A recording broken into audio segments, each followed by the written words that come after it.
Hi friends, welcome back to our channel PSR. Friends, ఈ వీడియోలో మనం అనంతపురం మార్కెట్లో ఈరోజు బత్తాయి ధరలు ఎంత పడుతున్నాయో తెలుసుకుందాము. ఈరోజు డేట్ వచ్చేసి 3వ తారీఖు 4వ నెల 2025వ సంవత్సరం.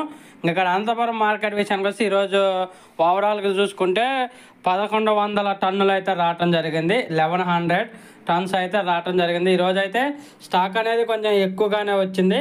రేట్లో మాత్రం మార్పు అయితే లేదు, సేమ్ నిన్నట్లాగే ఉంది మార్కెట్. అలాగే అనంతపురం చుట్టుపక్కల అయితే వర్షాలు అయితే మొదలయ్యాయి. కొన్ని చోట్ల అయితే భారీ వర్షం పడుతుంది, కొన్ని చోట్ల అక్కడక్కడ లైట్గా వర్షం అయితే ఉంది. రానున్న 3 రోజుల్లో అయితే వర్షాలు పెరిగే అవకాశం అయితే ఉంది. ఇంకా ధరలు చూసుకుంటే అనంతపురం మార్కెట్లో ఈ థర్డ్ క్వాలిటీ 24,000 రూపాయలుగా కొనుగోలు చేశారు ఒక టన్ను. 24,000 రూపీస్కి అయితే కొనుగోలు చేశారు ఒక టన్ను.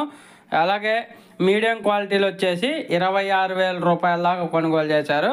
26,000 రూపీస్ వరకు అయితే కొనుగోలు చేశారు ఒక టన్ను బత్తాయి ధరలు. అలాగే టాప్ ధరల విషయానికి వస్తే 28,000 రూపాయల దాకా అయితే కొనుగోలు జరుగుతున్నాయి. 28,000 రూపీస్ దాకా అయితే కొనుగోలు జరుగుతున్నాయి టాప్ క్వాలిటీ అనంతపురం మార్కెట్లో బత్తాయి ధరలు. Today mosambi rate Anantapuram market 24,000 rupees to 28,000 rupees top price 1 ton of mosambi rate. Thank you for watching.